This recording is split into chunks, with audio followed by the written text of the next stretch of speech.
Hello everyone, Naresh IAS academy YouTube channel पर आपका स्वागत है।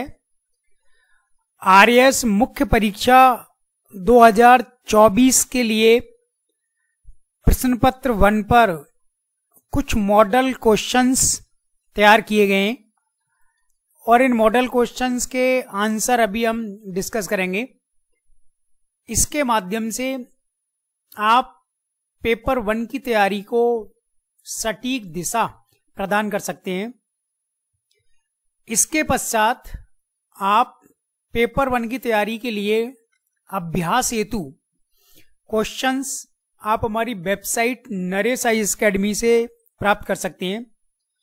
ये क्वेश्चन पेपर 1 हिंदी मीडियम छात्रों के लिए है, अंग्रेजी माध्यम छात्रों के लिए अलग से वीडियो दिया जाएगा।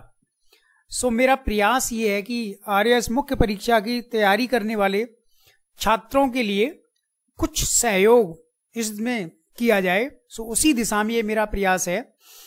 जिस तरीके से आरपीएससी क्वेश्चन पेपर को सेट करती है, उसमें आपने देखा होगा कि 15 शब्दों में कुछ क्वेश्चन का आंसर देना होता है, कुछ क्वेश्चंस का आंसर 50 शब्दों में और देन कुछ क्वेश्चन का आंसर 100 वर्ड्स में 100 शब्द में देना होता है। और पिछले वर्षों में अगर आप क्वेश्चन पेपर्स को स्टडी करें, अगर देखें, तो उसमें एक ट्रेंड और एक अप्रोच हमको समझ में आता है। उसी पैटर्न पर मैंने ये कुछ क्वेश्चंस आपके लिए यहाँ पर तैयार किए हैं। तो देन इनका आंसर मैं भी बताऊंगा और आपको भी अपनी तरफ से इसका आंसर एक फ्रेम करना है और हम इसको कंपेयर करेंगे कि इस पैटर्न का क्वेश्चन आरपीएससी ने पहले से प्रीवियस ईयर में पूछा गया है, तो उसी को ध्यान में रख करके अगली परीक्षा में इस प्रकार का क्वेश्चन पूछा जा सकता है। जैसे कि अब देखिए, शुरुआत के जो क्वेश्चंस हैं इनका आंसर आपको 15 शब्दों में देना है और एक क्वेश्चन के आंसर के लिए 2 मार्क्स हैं, यानी 2 अंक हैं।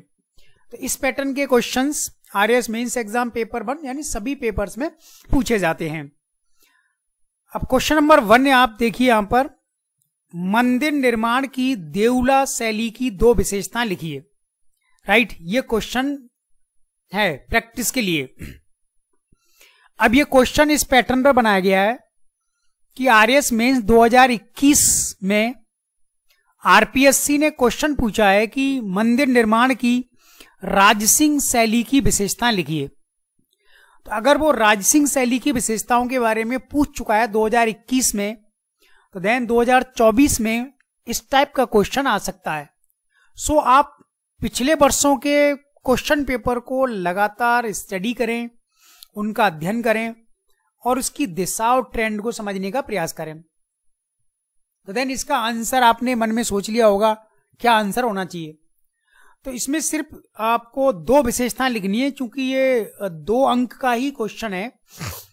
तो आप लिख सकते हैं कि मंदिर निर्माण की देउला शैली उड़ीसा में प्रचलित थी, जो कि कलिंग वास्तु शैली की एक उपशैली मानी जाती है।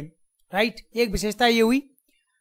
और दूसरी विशेषता आप इसमें बताएंगे कि इस शैली में शिखर वक्राकार रूप में होता है और शिखर को 3 स्थानीय नामों से जाना जाता है, जिसको कहा जाता है रेखा प्रधान, देन रेखा देउला, पिधा देउला और देन खाकरा देउला।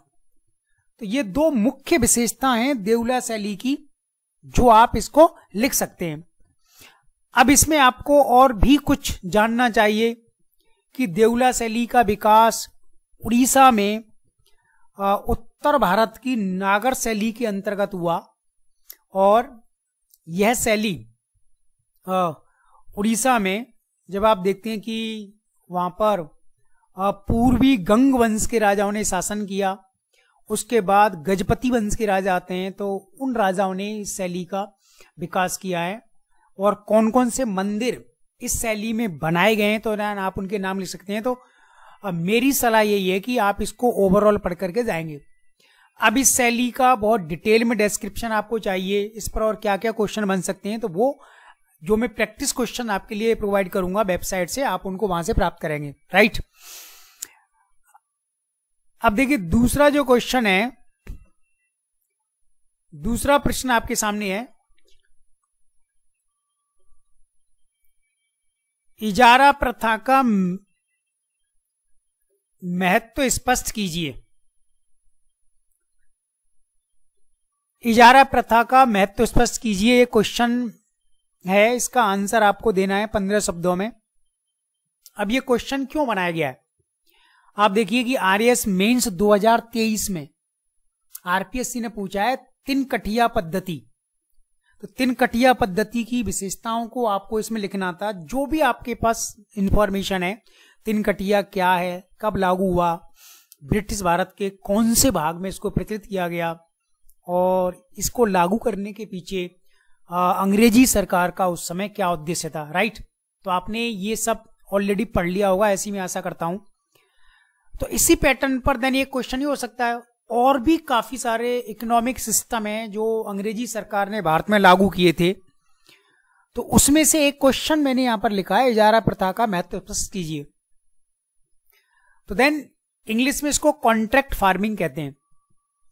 और इजारा प्रथा उत्तर मुगल शासकों के द्वारा इसको लागू किया गया।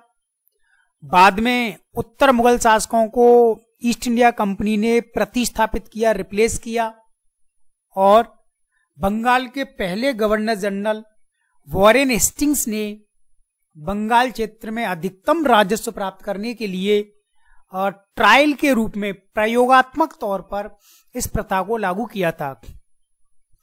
तो इस प्रथा की एक पहले विशेषता देखी, बाद में आप महत्व लिखना। तो इस प्रथा का अर्थ क्या हुआ, यह अंग्रेजी सरकार द्वारा बंगाल प्रांत में राजस्व या कर वसूली लागू करने के लिए लागू की गई थी 18वीं शताब्दी में, राइट। इस प्रथा में अंग्रेज सरकार एक व्यक्ति को, जैसे कि एक बड़े जमींदार को, एक क्षेत्र विशेष के किसानों से लगान वसूलने का एक कॉन्ट्रैक्ट साइन करती थी कि उस जमींदार को अपने नीचे आने वाले इतने गांव के किसानों से, छोटे जमींदारों से लगान वसूल करना है अंग्रेजी सरकार के नाम से। और लगान वसूलने के जो अधिकार हैं अंग्रेजी सरकार इसको नीलामी के माध्यम से असाइन करती थी, यानी जो भी कॉन्ट्रैक्टर ज्यादा से ज्यादा अंग्रेजी सरकार को लगान वसूल करके देगा उसी को सरकार ये असाइनमेंट देती थी। तो ये तो इस प्रथा का एक परिचय हो गया कि एक्चुअली ये सब थी क्या। अब इसका महत्व क्या है, इसका पहला महत्व तो ये है कि इसके माध्यम से वॉरेन हेस्टिंग्स या अंग्रेजी सरकार को कम खर्च पर या कम व्यय पर अधिकतम राजस्व बंगाल से प्राप्त हुआ। और दूसरा महत्व यह है कि इस प्रथा के माध्यम से सरकार ने अपने समर्थकों के रूप में इजारेदारों को खड़ा किया, उनको बनाया, उनको विकसित किया।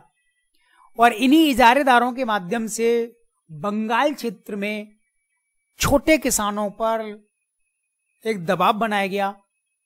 और तीसरा महत्व आप इसमें लिख सकते हैं कि इसी सिस्टम को आगे जाकर के लॉर्ड कॉर्नवालिस ने जब बंगाल में जमींदारी प्रथा या स्थायी बंदोबस्त के रूप में लागू किया, तो यही वो इजारेदार थे जिनको एक स्थायी जमींदार का दर्जा दिया गया था, राइट। तो देन आप इसको लिंक कर सकते हैं कि वॉरेन हेस्टिंग्स के बाद में जब बंगाल के गवर्नर जनरल बनकर के आएंगे लॉर्ड कॉर्नवालिस 1786 से 1793 की अवधि में, तो उन्होंने इस प्रथा को चेंज किया।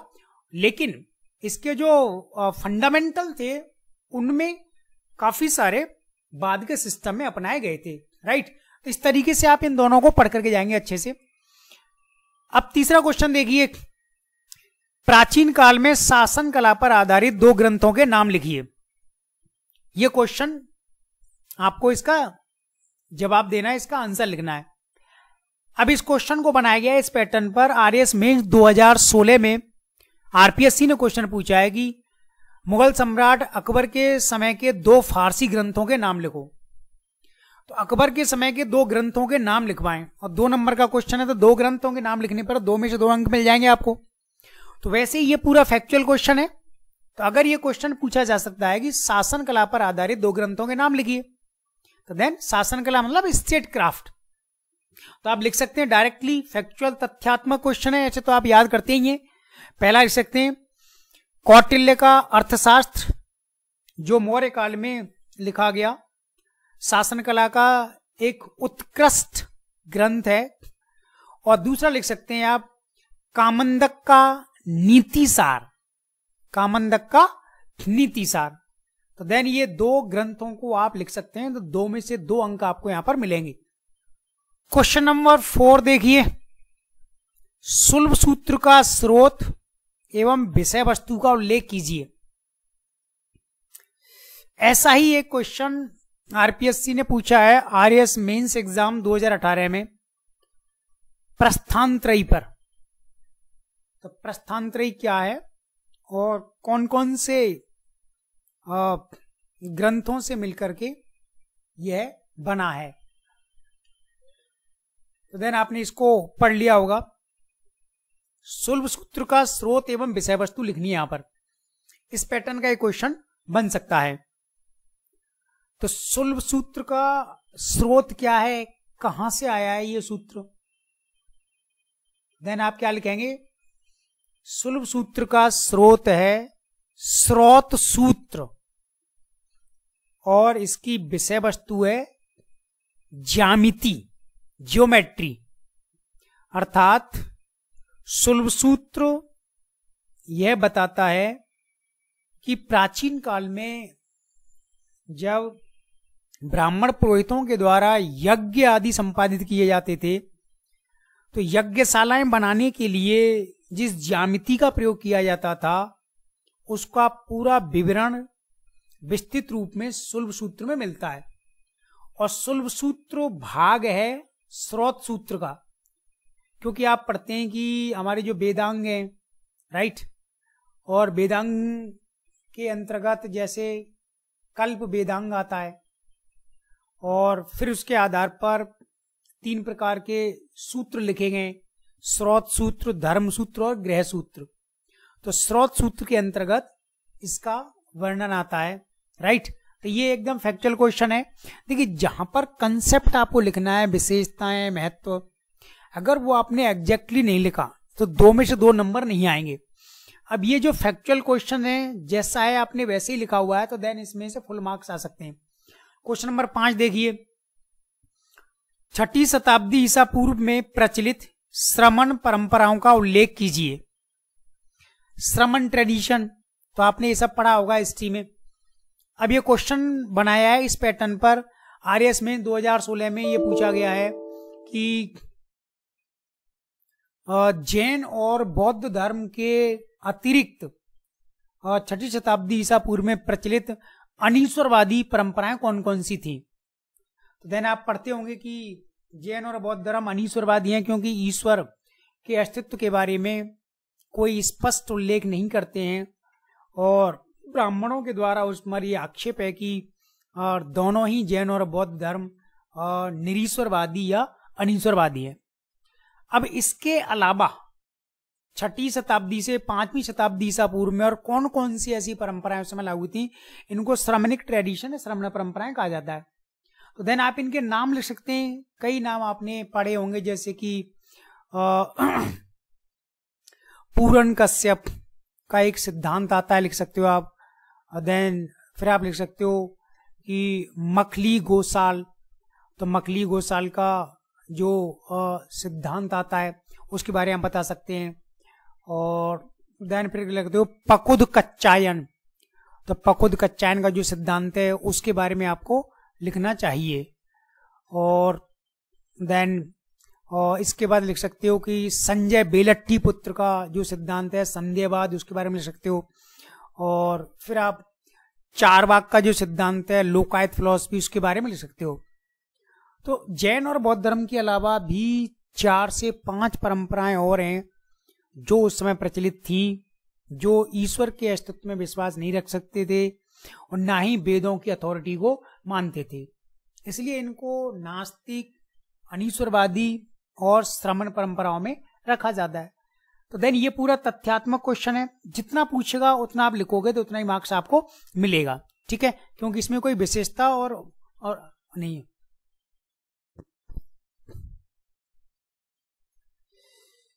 इसके बाद देखिए दूसरा पैटर्न है क्वेश्चंस का कि निम्नलिखित प्रश्नों के उत्तर 50 शब्दों में दीजिए और प्रत्येक प्रश्न 5 अंक का है, राइट। अब आपको यहां पर इन क्वेश्चंस के आंसर आपको देने 50 शब्द में। अब देखिए क्वेश्चन ये है कि वहादत उल वजूद एवं वहादत उल शुहूद में अंतर स्पष्ट कीजिए, राइट। अब ये क्वेश्चन बनाया है इस पैटर्न पर आरएस मेन 2023 में पूछा गया है। आलवार एवं नयनार संतों के अंतर विशेषताओं के बारे में पूछा गया है। ये कौन थे, राइट। तो आपने पढ़ा होगा कि हिंदू परंपरा में दक्षिण भारत से यानी तमिलनाडु से जो भक्ति आंदोलन शुरू हुआ तो भगवान विष्णु के उपासकों को आलवार संत कहा गया, भगवान शिव के उपासकों को नयनार संत कहा गया, ठीक है। फिर ये ट्रेडिशन आगे बढ़ती है, फिर शंकराचार्य इसमें जुड़ते हैं, उसके बाद फिर इसमें कई ट्रेडिशंस आगे आती हैं। आपने ये सब स्टडी किया होगा। अब इससे मिलता जुलता ये एक पैटर्न हो सकता है जो कभी भी पूछा जा सकता है। वहादत उल वजूद एवं वहादत उल शुहूद में अंतर स्पष्ट कीजिए। अब हिंदू धर्म में भक्ति आंदोलन शुरू हुआ, इस्लाम धर्म के भीतर सूफी आंदोलन शुरू हुआ, राइट। तो सूफी संतों के भी 2 स्कूल हैं या 2 मुख्य विचारधाराएं। एक विचारधारा ये कहती है कि ईश्वर और मानव इन दोनों में अद्वैत है, दोनों एक ही हैं। तो वहादत उल वजूद का अर्थ है एकेश्वरवाद या दैवीय एकेश्वरवाद, अर्थात यह सिद्धांत सूफी परंपरा में ईश्वर और मानव की एकता में, अद्वैत में विश्वास रखता है। जबकि वहादत उल शुहूद सूफी परंपरा में ईश्वर और मानव के अलग अलग स्वरूप को या द्वैत स्वरूप को स्वीकार करता है, दोनों का अस्तित्व अलग अलग है। इस तरीके से आप लिख सकते हैं कि सूफी परंपरा में 2 स्कूल बनते हैं, भक्ति परंपरा में शुरुआत में 2 स्कूल आते हैं, ठीक है। तो इस तरीके से आप बहुत डिटेल में इसको पढ़ेंगे। फिर सेकंड क्वेश्चन है कि सत्य शोधक समाज का आधार प्रमुखतः सामाजिक था, धार्मिक नहीं, स्पष्ट कीजिए। अब ये क्वेश्चन बनाया है आरएस मेन 2021 में पूछा गया है क्वेश्चन थियोसोफिकल सोसाइटी के बारे में, राइट। तो थियोसोफिकल सोसाइटी को आपने बहुत अच्छे से स्टडी किया होगा, क्वेश्चन फिर से रिपीट भी हो सकता है किसी ना किसी रूप में, तो आप उसको डिटेल में पढ़ेंगे आप अच्छे से। तो आप जानते हैं कि थियोस का अर्थ क्या होता है, ईश्वर का अध्ययन करने वाली संस्था। तो 1875 में इसकी स्थापना अमेरिका के न्यूयॉर्क शहर में हुई, फिर वहां से इसकी ब्रांच मद्रास के डीआर शहर में आई, एनी बीसेंट फिर उस ब्रांच की हेड बनकर के इंडिया में आती हैं, ठीक है। ये सब आपने पढ़ लिया हुआ। हमारा क्वेश्चन ये है कि सत्य शोधक समाज का आधार प्रमुखतः सामाजिक था, धार्मिक नहीं, राइट। अब आपको एज इट इज लिखना है। अगर आपने इसमें लिखने में चूक की तो देन आपको 5 में से 1 नंबर ही मिलेगा या 1.5 नंबर मिलेगा। बिकॉज कई बार स्टूडेंट क्लेम करता है कि मेरा पेपर बहुत अच्छा रहा, लेकिन आप कट ऑफ मार्क्स देखेंगे ना 2023 में क्या रहा, 50% से भी कम कट ऑफ मार्क्स गया है जिनका फाइनल सिलेक्शन हुआ है। जबकि स्टूडेंट क्लेम करता है कि मेरा पेपर बहुत अच्छा हुआ, तो ये बीच में मार्क्स कट कैसे हुआ। तो एग्जैक्टली जो पूछा जा रहा है वो नहीं लिख रहे, आप वो लिख रहे हो जो आपको आता है। अब इसमें इसका प्रमुखतः आधार सामाजिक था, तो इसको आप लिखिए, इसका मीनिंग क्या है। तो सत्य शोधक समाज आप जानते हो कि इसकी स्थापना ज्योतिबा फुले ने महाराष्ट्र में की है, राइट। बॉम्बे में इसका हेडक्वार्टर, देन पूना, नासिक में फिर इसके रीजनल सेंटर्स भी बनाए गए थे 1873 में। तो ये तो फैक्चुअल इंफॉर्मेशन है, ये आपको देने की जरूरत नहीं है, आप टू द पॉइंट बात कीजिए। इस समाज का आधार सामाजिक था क्योंकि इसने समाज के वंचित और दलित वर्गों के उत्थान के लिए कार्य किया।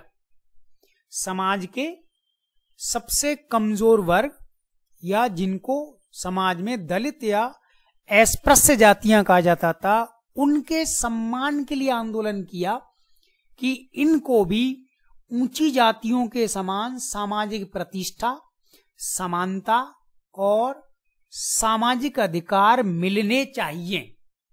इसलिए बेसिकली ये एक सामाजिक सुधार आंदोलन ही था, धार्मिक नहीं।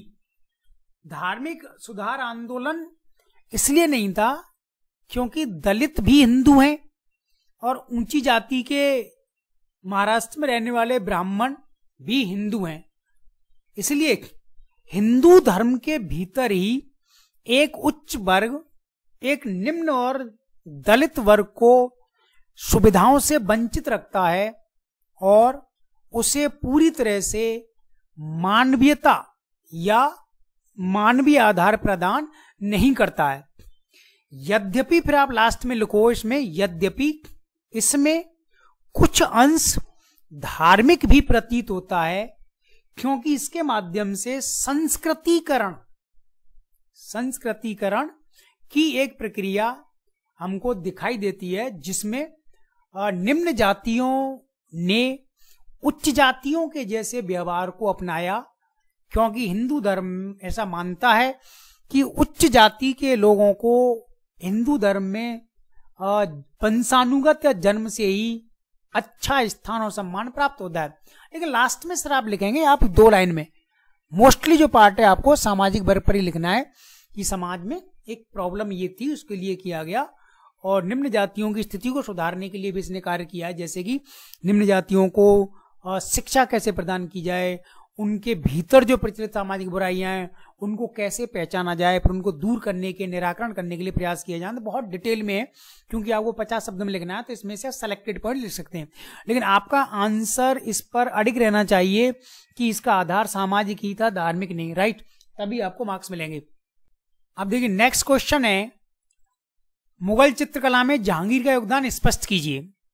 अब ये क्वेश्चन बनाया गया है इस पैटर्न पर, आरएस मेंस 2016 में पूछा गया है कि मुगल स्थापत्य कला में शाहजहां का योगदान स्पष्ट कीजिए। तो देन पूछ चुका है आरपीएससी, तो इट मींस ये क्वेश्चन पेंडिंग में है, ये पूछा जा सकता है इस बार या नेक्स्ट टाइम पूछा जा सकता है। तो आपको इसी पैटर्न पर इसको तैयार करके जाना है। अब 50 शब्द में आपको लिखना है, तो आप कैसे इसको बहुत बेहतर तरीके से डिजाइन करेंगे, फ्रेम करेंगे। तो आप लिखो योगदान स्पष्ट कीजिए। पहला पॉइंट तो आप ये लिखो कि जहांगीर का समय मुगल चित्रकला का स्वर्णकाल माना जाता है क्योंकि इसमें चित्रकला अपने सभी आयाम में पूर्णतया विकसित होती है, राइट। तो आपने क्लियर कर दिया। और जहांगीर का बीच में ब्रैकेट में समय बता देंगे 17वीं शताब्दी यानी 1605 से 1627 तक, पहली लाइन में आ जाएगा। दूसरी लाइन में आप लिखेंगे मुगल चित्रकला में जहांगीर के समय यूरोपीय प्रभाव प्रवेश करता है क्योंकि ईस्ट इंडिया कंपनी को भारत में व्यापार की अनुमति दी गई थी, उसके माध्यम से यूरोपियन चित्रकला का प्रभाव यहां पर आता है। तो बहुत डिटेल में वो पॉइंट है, मैं उसको समझा नहीं जा रहा था, आपको हिंट के रूप में बता दिया है। तीसरा पॉइंट आप इसमें लिखेंगे कि मुगल चित्रकला में भित्ति चित्र के स्थान पर व्यक्ति चित्र, छवि चित्र, पोर्ट्रेट का विकास अधिकतम हुआ। अकबर के समय में फ्रेस्को पेंटिंग, हिंदी में कहते हैं भित्ति चित्र, अधिक बने और जहांगीर के समय में भित्ति चित्र को लगभग रोक दिया गया या ना के बराबर विकास हुआ, उसके स्थान पर पोर्ट्रेट इसमें बनाए गए थे, राइट। और आप इसमें बता सकते हैं कि मुगल चित्रकला में त्रिविमीय प्रभाव प्रवेश करता है या दिखाई देता है। 3 डायमेंशनल अप्रोच, यानी किसी चित्र को बहुत नजदीक से देखेंगे तो वो अलग रिफ्लेक्ट होता है, साइड वाले एंगल से आप देखेंगे, दूर से देखेंगे तो अलग प्रकार का दिखाई देता है, तो इसको कहते हैं त्रिविमीय प्रभाव। तो ये सब आप इसमें बता सकते हो। और एल्बम का प्रयोग भी आप बता सकते हैं कि जहांगीर के समय में चित्रकला में अधिकतम एल्बम्स को भी बढ़ावा दिया गया था। और रंगों का जो चयन है, रंगों का चयन पृष्ठभूमि के अनुरूप किया गया है, जैसा चित्र बनाया है उसी के अनुरूप रंगों का प्रयोग इसमें दिखाई देता है, ठीक है। तो इस तरीके से आप इसको हैंडल करेंगे। इसके बाद देखिए फिर नेक्स्ट का टॉपिक आया है, वर्ल्ड हिस्ट्री का एक पार्ट है। और निम्नलिखित प्रश्नों के उत्तर 15 शब्दों में दीजिए, प्रत्येक प्रश्न 2 अंक का है। अब जैसे क्वेश्चन है, रेनेसा मानववाद का आशय स्पष्ट कीजिए, राइट। अब ये कैसे पूछा क्वेश्चन, आरएस मेंस 2013 में पूछा गया। रेनेसा मेंस से आप क्या समझते हैं, यानी इसका भाव आशय स्पष्ट कीजिए। तो देन रेनेसा मानववाद का आशय स्पष्ट कीजिए। तो अब इसको कई तरीके से लिख सकते हैं, हर स्टूडेंट का अप्रोच अलग रहेगा, लेकिन सटीकता होनी चाहिए। 2 में से 2 नंबर लाने के लिए आपको बहुत कुछ इसमें लिखना होगा। तो आप लिखो कि रेनेसा मानववाद का आशय है मानव की सृजनात्मकता, स्वतंत्रता पर बल देना। यह अवधारणा या संकल्पना या विचार 14वीं से 16वीं शताब्दी में इटली और अन्य यूरोपीय देशों में प्रचलित हुआ। तो इस सेकंड जो लाइन मैंने बोल लिया, ये इंट्रोडक्शन है। तो पहली वाली लाइन तो आपको लिखनी है कि रेनेसा मानववाद में मानव की सृजनात्मकता और स्वतंत्रता पर बल दिया जाता है। और दूसरी लाइन आप ये लिखो कि इसके द्वारा चर्च और पोप के प्रभुत्व के स्थान पर मानव की खोज की गई। अब ये 2 सटीक लाइनें हैं जो आपको इसमें लिखनी चाहिए, राइट। इसके बाद नेक्स्ट क्वेश्चन है, प्रबोधन का राजनीतिक महत्व स्पष्ट कीजिए, एनलाइटनमेंट। अब ऐसा एक क्वेश्चन आप देखिए आरएस में 2016 में प्रबोधन पर पूछा गया है। अपने आप में एक बहुत बड़ा डिटेल में टॉपिक है ये। मैंने एक प्रैक्टिस के लिए आपके लिए बना करके दिया है, और बहुत सारे क्वेश्चन मैंने प्रैक्टिस के लिए बनाए हैं। देन अगर आप उनको प्रैक्टिस करते हो उन क्वेश्चंस के आधार पर, तो डेफिनेटली आप जिस तरीके से तैयारी कर रहे हैं उसमें एक बहुत अच्छी दिशा आपको मिलेगी और पेपर 1 पर पूरा ग्रिप हो जाएगा। पेपर 1 में काफी सारे सब्जेक्ट उन्होंने शामिल किए हैं, तो मैंने उसी के अनुरूप उस पूरे पेपर को फ्रेम किया है कि आपको अधिकांश रेंज तक उनमें हेल्प मिल जाए। अब प्रबोधन का राजनीतिक महत्व स्पष्ट कीजिए। अब आप 2 या 3 पॉइंट में आप लिखो इसको। तो प्रबोधन का राजनीतिक महत्व स्पष्ट कीजिए। तो पहला पॉइंट आप लिखो, प्रबोधन ने भविष्य में फ्रांसीसी क्रांति, रूसी क्रांति जैसी घटनाओं का आधार विकसित किया। क्लियर। तो प्रबोधन ने जब ये बताया है कि हमें निरंकुश राजतंत्र नहीं चाहिए, मानव की स्वतंत्रता, आजादी और राजतंत्र में विरोध है, इसलिए मानव को ज्ञान दिया प्रबोधन के विचारकों ने कि आप अपने राजनीतिक अधिकारों के लिए अपनी व्यवस्था के विरुद्ध फाइट कीजिए। तो फाइट की, तो देन उसके आधार पर आप देखते हैं कि रूसो ने जो थॉट दिया डायरेक्टली फिर वो फ्रांस की क्रांति में 1789 में घटित होता है। तो एक तो महत्व ये है। दूसरा, प्रबोधन ने यूरोप और पूरी दुनिया में स्वतंत्रता, लोकतंत्र और पंथ निरपेक्षता जैसी अवधारणाओं के विकास को प्रेरित किया।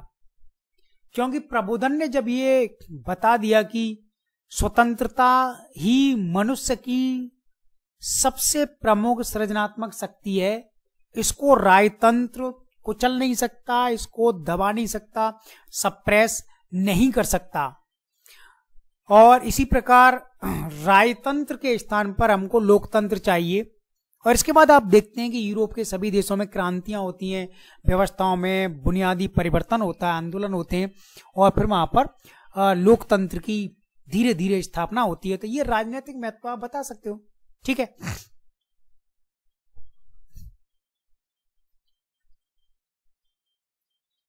अब देखिए ये 2 क्वेश्चंस मैंने लिए हैं इकोनॉमिक्स वाले पार्ट से, क्योंकि इकोनॉमी का पार्ट पेपर 1 में है। इसमें इंडिया की इकोनॉमी है, वर्ल्ड इकोनॉमी है, राजस्थान इकोनॉमी है।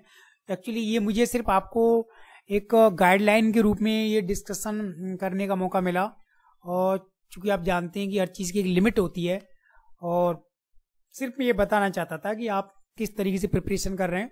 अपनी प्रिपरेशन में आप इन सब चीज़ों को इंक्लूड कीजिए। एज इट इज पैटर्न के अकॉर्डिंग आप काम कीजिए तो डेफिनेटली आप अच्छा स्कोर कर पाएंगे और पूरा पेपर आपकी ग्रिप में होगा। और जो मैं क्वेश्चन पेपर आपको देने वाला हूं देन गारंटीड ओवरऑल उसके बियॉन्ड शायद आपको जाने की जरूरत नहीं रहेगी। जैसे क्वेश्चन नंबर 3 आप देखिए, इकोनॉमिक्स से है, गैर विकासात्मक व्यय के 4 प्रमुख विषय कौन से, राइट। अब ये क्वेश्चन किस पैटर्न पर बनाया है, आरएस मेंस 2021 में क्या पूछा गया है, राजस्व व्यय के प्रमुख मद या विषय पूछे। यानी सरकार, भारत की सरकार हो या राज्यों की सरकारें हो, अपने राजस्व को वो कहां कहां खर्च करती हैं। तो देन रिवेन्यू एक्सपेंडिचर का सब्जेक्ट पूछा है उसने, तो आप बता सकते हैं आप इसको। तो वैसे ही गैर विकासात्मक व्यय यानी नॉन डेवलपमेंटल एक्सपेंडिचर के बारे में पूछा गया है। तो कौन कौन से विषय आप बता सकते हो इसमें। सबसे पहले आप क्या बताएंगे इसमें, ब्याज का भुगतान, यानी भारत सरकार ने विदेशों से और देश के भीतर जो ऋण लिया हुआ है उस पर लगातार ब्याज देना होता है, तो ये सबसे बड़ी मद या विषय है। दूसरा बताएंगे आप प्रतिरक्षा पर किया गया व्यय, यानी भारतीय सेना पर जो खर्च किया जाता है वो गैर विकासात्मक श्रेणी में आता है। और तीसरा फिर आप बताएंगे इसमें जो पेंशन स्कीम्स के थ्रू सरकार पैसा देती है वो इसमें आ जाएगा। और चौथा विषय आप इसमें बताएंगे सब्सिडी या राज सहायता। तो ये 4 प्रमुख विषय हैं। चूंकि ये तथ्यात्मक क्वेश्चन है, फैक्चुअल क्वेश्चन है, तो एज इट इज आपको 2 में से 2 नंबर मिल जाएंगे अगर आपने वास्तव में 4 विषय लिखे हैं तो, ठीक है। तो इस पैटर्न पर आप तैयार करेंगे। फिर तीसरा क्वेश्चन नंबर, नेक्स्ट क्वेश्चन देखो, क्वेश्चन नंबर 4 है ये, भारत के प्रमुख 4 व्यापार भागीदार देशों के नाम लिखिए, राइट। अब ये क्वेश्चन किस आधार पर बनाया है, आरएस मेंस 2018 में पूछा गया है, भारत के प्रमुख निर्यातक देश, यानी कौन कौन से भारत के सामान के लिए प्रमुख निर्यातक देश हैं। तो अब क्वेश्चन आ सकता है कि भारत के प्रमुख 4 व्यापार भागीदार देश, और क्या क्या पैटर्न के क्वेश्चन आप इसमें बन सकते हैं, तो वो मेरा जो सेट है उसमें से आप लेंगे। इसमें 8 से 10 टाइप के क्वेश्चन बनाए, क्योंकि इस पर 2 बार क्वेश्चन आ चुका है, 2018 में और एक पिछले पेपर में भी आया हुआ है। सो इस टॉपिक को आपको पूरा ओवरऑल कवर करके जाना है, मतलब छोड़ना नहीं है। इट मीन आरपीएससी की नजर में ये टॉपिक बना हुआ है। तो भारत के प्रमुख 4 व्यापार भागीदार देशों के नाम लिखिए। अगर देश शब्द नहीं आता तो इसमें देश और देशों के समूह दोनों शामिल हो सकते थे। अगर मान लीजिए देशों के समूह पूछा जाए तो सबसे पहले लिखो खाड़ी सहयोग परिषद, जीसीसी, गल्फ कॉपरेशन काउंसिल। फिर इसके बाद आप लिख सकते हैं यूरोपीय यूनियन, देन फिर आसियान, और फिर लिख सकते हो आप ब्रिक्स कंट्री। अगर चूंकि इसमें देशों के बारे में पूछा गया है, समूह नहीं पूछा गया, तो देशों के नाम लिखो। सबसे बड़ा भारत का ट्रेडिंग पार्टनर है अमेरिका, देन फिर चीन, संयुक्त अरब अमीरात, देन फिर सऊदी अरब। इस तरीके से आप इसको लिख सकते हैं, ठीक है। तो देन ये हो जाएगा आपका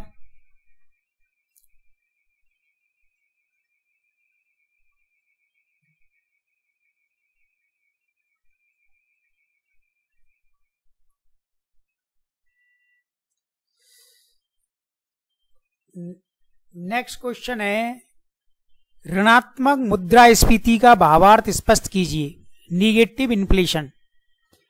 अब ये क्वेश्चन पूछा गया इस पैटर्न पर, आरएस में 2018 में आया है, ऋणात्मक ब्याज दर क्या होती है, निगेटिव इंटरेस्ट रेट। तो आपने ये सब पढ़ लिया होगा बहुत डिटेल में कि भाई ब्याज दर, निगेटिव का मीनिंग क्या होता है, राइट। ब्याज दर और बैंक दर को अगर आप समझते हैं दोनों के रिलेशनशिप को, देन फिर आपका ये आंसर वहां पर दे सकते हैं। अब मुद्रास्फीति अगर 0 है तो इसका मीनिंग क्या है, ऋणात्मक मुद्रास्फीति है तो देन इसका मीनिंग क्या हो सकता है। ऋणात्मक मुद्रास्फीति का अर्थ 0 से नीचे जाना नहीं है। तो ऋणात्मक मुद्रास्फीति का मीनिंग ये हो रहा है कि पिछले वर्ष की तुलना में इस बार उसमें डिक्लाइन आया है। अगर वो बढ़ जाता तो सकारात्मक मुद्रास्फीति, राइट, समझ रहे हो। और पिछले साल जैसे 6% थी, इस बार 5% है, तो देन ये घट गया ना, देन ये निगेटिव इन्फ्लेशन हो गया। तो निगेटिव जब इन्फ्लेशन रहता है तो ये तभी हो सकता है जब अर्थव्यवस्था में उत्पादन की स्थिति आधिक्य सरप्लस में हो, वस्तुओं सेवाओं की आपूर्ति सरप्लस में हो, और उत्पादन तथा वस्तुओं सेवाओं की सरप्लस स्थिति को क्या कहा जाता है अर्थव्यवस्था में? डिफ्लेशन, मुद्रा अभिस्फीति। तो मुद्रा अभिस्फीति को ही ऋणात्मक मुद्रास्फीति के रूप में संबोधित किया जाता है, जिसमें वस्तुओं की कीमतें काफी कम हो जाती हैं, क्योंकि मांग में कमी आने से कीमतों में गिरावट आती है, और अगर मांग में वृद्धि होती है तो वस्तुओं की कीमतों में भी वृद्धि होती है। ठीक है, इस तरीके से आप इसको लिख सकते हैं। अब देखिए 50 शब्द में इन क्वेश्चनों के आपको आंसर देने हैं, तो कुछ क्वेश्चन फ्रेम किए आपके लिए। जैसे कि ये क्वेश्चन है, 15वें वित्त आयोग की सिफारिशों में वर्ष 2021-26 के लिए राजस्व आवंटन के 4 आधारों का उल्लेख कीजिए। राइट, अब ये क्वेश्चन किस आधार पर बनाया है? आरएस में 2023 में पूछा गया है। राजस्थान में 6वें वित्त आयोग की सिफारिशें और उसके मापदंडों के बारे में क्वेश्चन पूछा है। तो आप पढ़ते होंगे कि भाई भारत का वित्त आयोग, जिसको केंद्रीय वित्त आयोग होते हैं, अनुच्छेद 280 के अधीन बनाया जाता है। राज्यों के जो वित्त आयोग हैं वो पंचायत और नगर निकायों के लिए बनाए जाते हैं, अनुच्छेद 243 के अधीन। राइट, ये फैक्चुअल इंफॉर्मेशन है, इसके बारे में आपको सबको पता है। अब आपको इस पैटर्न पर आंसर लिखना है। अब इसमें 4 आधार पूछे राजस्व आवंटन की। तो वित्त आयोग का कार्य ही मुख्य यही होता है कि केंद्र सरकार और राज्य सरकारों के बीच में राजस्व आवंटन के मापदंड बताने कि केंद्र से पैसा या धन राज्यों में बांटा जाएगा, तो बांटने का आधार क्या होना चाहिए, यानी केंद्र की सरकार से राजस्थान को या उत्तर प्रदेश को कितना पैसा जाएगा और उसका पैरामीटर क्या है। तो फाइनेंस कमीशन उन आधारों को मेंशन करता है। जैसे आप लिख सकते हो, 1 नंबर पर सबसे बड़ा आधार है वो है इनकम डिफरेंस, यानी आय में गैप अंतराल कितना है। देन फिर आप इसको थोड़ा डिफाइन कर सकते हैं। दूसरा आप बताएंगे जनसंख्या, किसी राज्य में जनसंख्या का आकार कितना है। अधिक जनसंख्या है तो निश्चित रूप से उसको अधिक राजस्व मिलेगा। तीसरा है भौगोलिक क्षेत्रफल, राज्य का क्षेत्रफल अधिक है तो डेफिनेटली इतने क्षेत्रफल में सड़क बनाने के लिए, रेलवे के विकास के लिए और बुनियादी ढांचे के विकास के लिए अधिक पैसा आपको दिया जाएगा। और चौथा है कि डेमोग्राफिक परफॉर्मेंस, जनांकीय प्रदर्शन, यानी जनसंख्या को मानव संसाधन बनाने के लिए कोई राज्य कैसा प्रयास कर रहा है। जैसे केरल का उदाहरण लीजिए और बिहार का, उड़ीसा का उदाहरण लीजिए। तो केरल राज्य में पुरुष और महिलाओं दोनों की साक्षरता आप देखो कहां पर है, 90% से अधिक। और दूसरी तरफ बिहार, झारखंड, उड़ीसा का उदाहरण लीजिए। इसका मतलब ये हो गया कि केरल में जनांकीय प्रदर्शन बहुत अच्छी स्थिति में, चाहे वो साक्षरता के स्तर पर हो या फिर चिकित्सा सुविधाओं के स्तर पर। वहीं इन 3 राज्यों में काफी कमजोर है। तो ये 4 पैरामीटर डिसाइड किए हैं फाइनेंस कमीशन ने। सभी फाइनेंस कमीशन पैरामीटर्स में थोड़ा थोड़ा बदलाव करते हैं। 14वें वित्त आयोग में इकोलॉजिकल के रूप में फॉरेस्ट कवर को भी शामिल किया गया था, जो इसको इसमें छोड़ दिया गया है। और इस कमीशन ने यह भी कहा कि भाई कर अनुशासन, टैक्स कॉम्प्लाइंस को, टैक्स डिसिप्लिन को भी शामिल किया जाना चाहिए। तो देन आपको 4 लिखने, तो आप इस तरीके से लिख सकते हैं। अब इसमें अगला क्वेश्चन आप देखो, भारत में विदेशी प्रत्यक्ष निवेश को आकर्षित करने के लिए 4 प्रेरणादायी कारकों का उल्लेख कीजिए। अब देखिए ये यहां पर लिखा हुआ है कि आकर्षित करने के लिए 4 प्रेरणादायी कारकों का उल्लेख कीजिए। अब ये क्वेश्चन बनाया है आरएस में 2023 में पूछा गया है। एफडीआई के 2 मार्ग, एफडीआई यानी फॉरेन डायरेक्ट इन्वेस्टमेंट, प्रत्यक्ष विदेशी निवेश के 2 मार्ग, यानी एक स्वचालित मार्ग होता है और एक आपका नियंत्रित मार्ग होता है। राइट, ऑटोमेटिक रूट होता है और एक रेगुलेटेड रूट होता है। इनके बारे में आपने पढ़ लिया होगा। तो भारत सरकार ने क्या प्रेरणादायी कारक, इंसेंटिव्स डिसाइड किए हैं इसके लिए। तो देन आप इसको लिख सकते हैं इस तरीके से कि भाई कैसे आप इसका आंसर देंगे। 4 प्रेरणादायी कारक लिखें तो आप लिखो सबसे पहले तो कि भाई कर की निम्न दर, लो टैक्स रेट या लो टैक्स रिजीम। अगर विदेशी कंपनी या निवेशक भारत में निवेश करता है तो उसके निवेश के बाद उनका जो मुनाफा होगा, कंपनी का टर्नओवर होगा, सरकार उस पर लो टैक्स रखेगी, राइट। ये है। दूसरा आप लिख सकते हो कि भाई बेहतर बुनियादी ढांचा सरकार प्रदान कर रही है, इसमें कच्चे माल की आपूर्ति की गारंटी है, बेहतर परिवहन और संचार सुविधाएं इसमें दी जाती हैं। देन फिर आप बता सकते हो कि आयात और निर्यात के रूप में सीमा शुल्क का सकारात्मक स्वरूप इन निवेशकों को भारत में प्राप्त होगा। तो बहुत सारे आप उदाहरण इसमें बता सकते हो। और दूसरा कि कुछ क्षेत्रों में एफडीआई के ऊपर कैप यानी सीमा नहीं होगी, 100% तक एफडीआई मंजूर होगा कुछ क्षेत्रों में, कुछ क्षेत्रों में ये कम रहेगा, 26%, 49%, 74%। तो इस तरीके से आप इसको बता सकते हैं, ठीक है, लिख सकते हैं ना। हाँ, तो आसान सा आराम से आप लिख सकते हैं।